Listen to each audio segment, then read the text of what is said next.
여러분, 유학사에서 최고의 인물을 딱 한 명 꼽으라면 아마 많은 분들이 주희, 우리가 흔히 주자라고 부르는 인물을 떠올릴 거예요.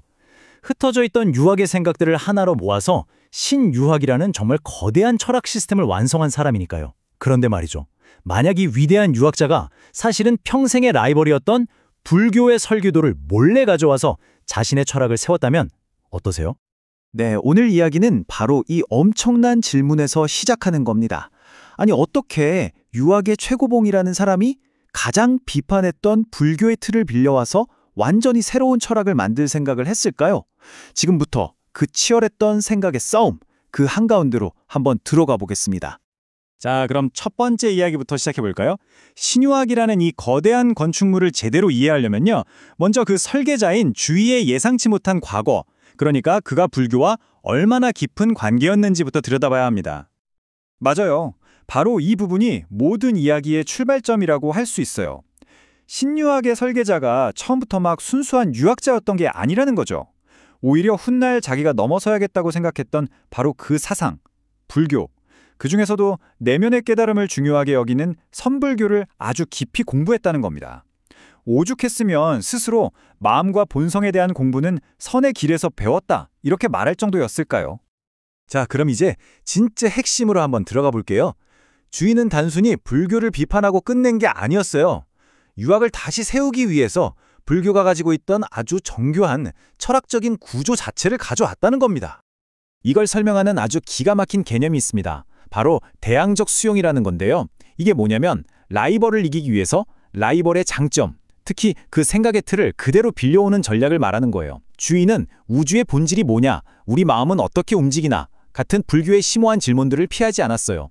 오히려 그 질문에 대한 더 나은 답을 유학식으로 내놓기 위해서 불교가 이미 만들어 놓은 정교한 설계도를 그대로 활용한 거죠. 자, 이 표를 한번 보세요. 이게 진짜 소름 돋는 부분이에요. 첫 번째 유사점인데요. 주희 철학의 핵심 중에 일일분수라는 게 있거든요. 이건 우주의 단 하나의 보편적인 원리, 리가 있고 그게 세상 모든 것에 나뉘어 담겨 있다는 생각이에요. 근데 이거 모든 존재 안에 깨달음의 씨앗, 불성이 들어있다는 불교 사상이랑 구조적으로 너무나도 똑같지 않나요? 마음을 설명하는 방식도 마찬가지예요. 주희는 우리 마음을 순수한 도덕심인 도심과 이기적인 욕망인 인심으로 나눴거든요. 근데 이것도 본래 깨끗한 진심이 온갖 잡생각, 즉 망념에 가려져 있다고 보는 불교의 마음 모델과 거의 완벽하게 겹쳐 보입니다. 결국 망념을 없애고 진짜 마음을 찾자는 불교의 수행 구조를 욕심을 버리고 하늘의 원리를 따르자는 유학의 말로 바꿔놓은 거나 마찬가지죠. 자, 이렇게 설계도는 빌려왔는데 그럼 그 안은 뭘로 채웠을까요? 여기서부터 이제 본격적인 전쟁이 시작됩니다. 주희는 불교의 핵심 교리를 정면으로 공격하면서 자기 철학을 세워나갔거든요. 주희가 불교에 뭘 가장 문제 삼았냐면요. 바로 이겁니다. 불교가 이 세상 모든 걸 공, 즉 텅 비어있는 허상이라고 본다는 점이었어요. 주희가 보기엔 이건 완전 허무주의였죠. 우리가 발 딛고 사는 이 현실 세계가 다 가짜라면 부모에 대한 효도나 나라에 대한 충성 같은 윤리적인 의무도 다 의미 없는 게 되어버리잖아요. 그래서 주희가 내놓은 비장의 카드가 바로 실리, 그러니까 실제로 존재하는 원리라는 개념입니다.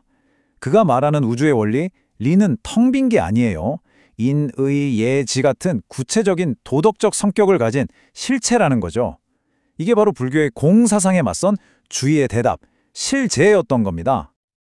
그리고 여기에 아주 결정적인 쐐기를 박는 개념이 등장하는데요. 바로 기입니다.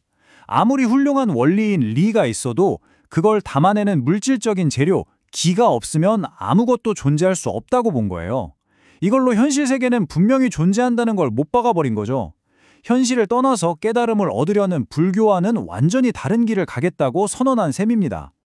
수행 방법을 보면 이 차이가 정말 극명하게 드러나요. 불교는 조용히 앉아서 내면을 들여다보는 참선으로 깨달음을 얻으려고 하잖아요. 주희는 그 자리에 경무를 가져다 놨습니다. 안으로 파고드는 게 아니라 밖으로 나가서 책도 읽고 세상 돌아가는 일도 분석하고 사물의 이치를 하나하나 따져 묻는 거죠. 아주 이성적이고 현실 참여적인 공부를 강조한 거예요. 자, 그런데 이론만으론 부족하죠. 불교에는 팔만대장경이라는 엄청난 경전이 있잖아요. 여기에 맞서기 위해 주의가 진짜 신의 한 수를 둡니다. 바로 유학의 경전을 완전히 새로 편집해버린 거죠. 이건 그냥 학문적인 작업이 아니었어요.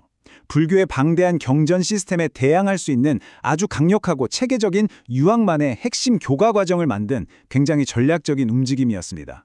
기존에는 크게 주목받지 못했던 대학과 중용이라는 텍스트를 핵심으로 끌어올린 겁니다. 특히 대학은 불교의 참선에 대한 완벽한 유학 버전의 대안이었어요. 여기 나오는 이 로드맵을 보세요. 그냥 마음 닫고 끝나는 게 아니죠. 밖으로 나아가서 알물 통해 나 자신을 갈고 닦고 그걸 바탕으로 가족과 나라, 나아가 온 세상에 좋은 영향을 미쳐야 한다는 아주 구체적이고 실천적인 길을 보여준 겁니다. 이 두 텍스트의 역할 분담은 정말 기가 막힙니다. 중용은 하늘이 명한 것이 본성이다 같은 구절로 인간과 우주를 연결하는 철학의 깊이, 즉 왜 그렇게 살아야 하는지에 대한 답을 줬고요. 대학은 경물치지부터 시작하는 구체적인 수양의 방법, 즉 어떻게 살아야 하는지에 대한 답을 줬죠. 이걸로 불교와 맞설 수 있는 완벽한 시스템이 딱 갖춰진 거예요. 자, 이제 거의 다 왔습니다. 이 치열했던 지적 대결이 어떻게 신유학이라는 철학의 최종 모습을 만들어냈는지 한번 정리해 보겠습니다. 이 표가 모든 걸 한눈에 보여주네요. 세계관, 인간 본성, 수행 방법의 구조는 정말 놀라울 정도로 비슷해요. 하지만 그 안에 채우고 있는 내용과 궁극적인 목표는 완전히 정반대입니다. 신유학은 이 사회 안에서 도덕적으로 완벽한 사람이 되는 걸 목표로 하고, 불교는 고통의 세계로부터 벗어나는 해탈을 목표로 하죠. 결국 주인은 불교의 틀을 빌려왔지만 그 내용물은 철저하게 유학적인 가치들로 가득 채워 넣은 겁니다. 그러니까 우리가 기억해야 할 핵심은 바로 이겁니다. 신유학은 그냥 불교는 틀렸어 라고 외치기만 한 철학이 아니었다는 거죠. 오히려 불교라는 거대한 라이벌이 없었다면 주위의 철학은 결코 이렇게까지 정교하고 깊이 있는 시스템으로 발전하지 못했을지도 모릅니다. 그리고 이 이야기는 오늘을 사는 우리에게도 참 의미심장한 질문 하나를 던지는 것 같아요. 여러분이 무언가를 강하게 비판하면서 자신의 신념을 세우고 있을 때 혹시 나도 모르는 사이에 내가 싸우고 있다고 믿는 바로 그 대상의 생각의 틀을, 그 설계도를 사용하고 있는 건 아닐까요? 한 번쯤 깊이 생각해 볼 만한 문제인 것 같습니다.